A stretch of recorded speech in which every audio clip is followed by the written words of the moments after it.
Hey everyone, welcome back. My name's dustinkreis, and today we're going to do another Cooking with Dustin video. We're going to do cheesy spaghetti, which is another blast from my past. This is something my mom would always make us. We usually had it about once a month, so, but yeah, it's another kind of inexpensive meal that will last a good bit. Today is Saturday. It's Saturday morning at like 11 o'clock. Yeah, 11:15.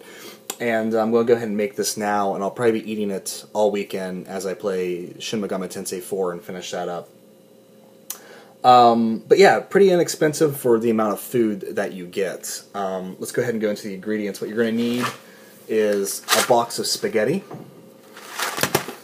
You're going to need mushrooms.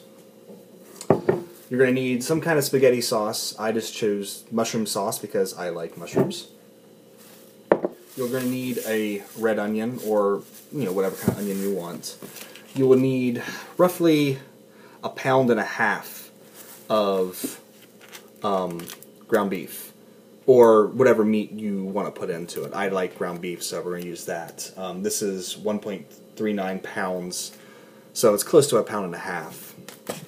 And then you will need lots of mozzarella shredded cheese, because this the title is cheesy spaghetti and it does not lie. This is a very it's very filling. You'll have a plate of it and you'll just be like done for the day, and that's really awesome. And it's also one of those meals that like the last one as well, it also reheats really well, and it almost tastes better reheated than it does fresh out of the pan. I don't know why that is, but yeah. So go ahead, and I'm going to start getting the meat. I'm going to salt and pepper the meat lightly, and then we will go ahead and start with the pasta and browning the meat. So, okay, we have the ground beef there that I've salt and peppered, starting to sizzle up on the heat up here in the pan. You want to brown this really well, and as soon as it starts getting a little bit browner, I'm going to add over here. I have drained the mushrooms, and I've sliced up I don't know, about 1/3 of the onion there, and then we have our spaghetti there, and it's a pan that's way too small, starting to boil up. And yeah, so we'll just let this kind of sizzle for a second, and then we will throw this stuff in.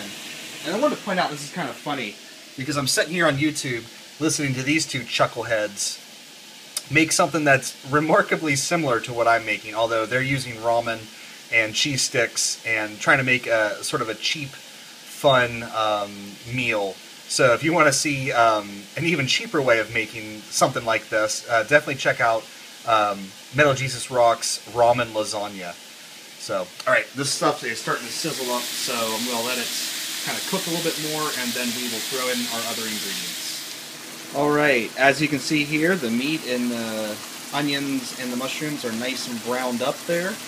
The smell coming off that is just amazing. I can't even describe it. And then my spaghetti is nice and softened up there.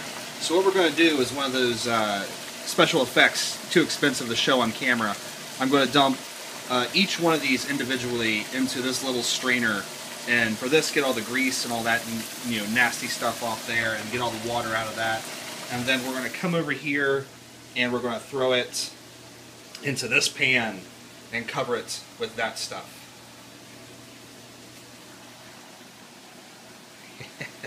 Alright, here we go. Okay, I skipped some steps on you here. What I did was I dropped the softened spaghetti down into the pan, covered it with a thin layer of spaghetti sauce, 1 bag of cheese, and then put the meat on top. And then what I'm going to do next is I'm going to put more spaghetti sauce on the top here, cover the top with cheese, and then we're waiting for the oven to preheat here, and if I can get it to focus, we need it at 400 degrees. And then we'll cook it for about a half an hour, and then half hour, 45 minutes, until the cheese on the top is a nice kind of crusty brown, not brown, but it's kind of got that that cooked pizza quality to it. and then we take it out and we eat it. Okay, and there is the finished product ready to go in the oven. So we will throw this in and wait about a half hour and check it and see where we're at.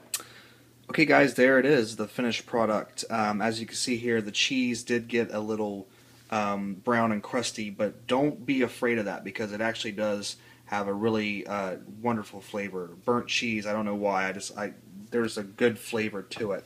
But anyway, this has been sitting here kind of cooling and congealing a little bit, and I'm going to scoop up a big portion of this and sit down and eat. Okay, and here we go. Here's the most important part, the taste test.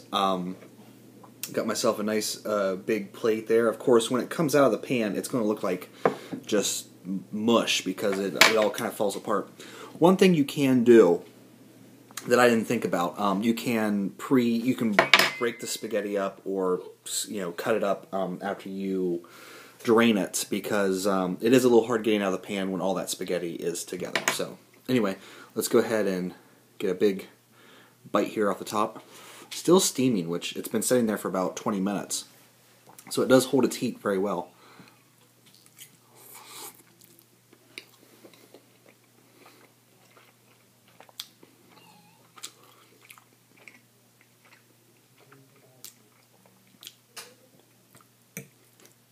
That is good.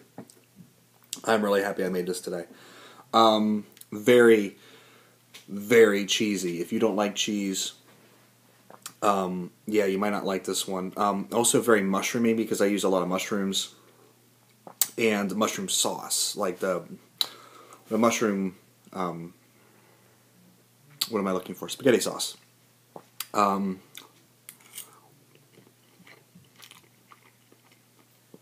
Just real good, filling comfort food.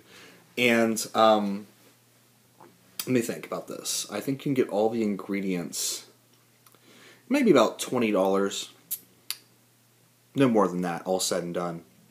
I spent about $40 at the store, but I bought some cleaning supplies and a bottle of wine. So if you take out the bottle of wine, that takes it down to $30. So yeah, a little bit less than $20, and you have enough food to... Really, I'm going to be eating this all weekend. So, yeah.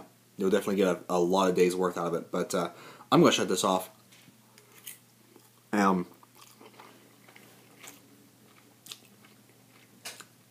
Really dig into this. Now, you will want a knife because that top part of the cheese does get kind of hard and crusty, but it tastes oh so good. And this is one of those weird ones where after you refrigerate it and heat it up in the microwave, it's almost better. I don't know how that works, but some dishes, especially casseroles, always seem to taste better after being refrigerated. So anyway, that was just another Cooking with Dustin, kind of a similar dish to last time. But I like casseroles. I don't know, they're really, really good. So anyway, guys, don't talk with your mouth full. Thanks so much for watching. Take care. I'll see you next time.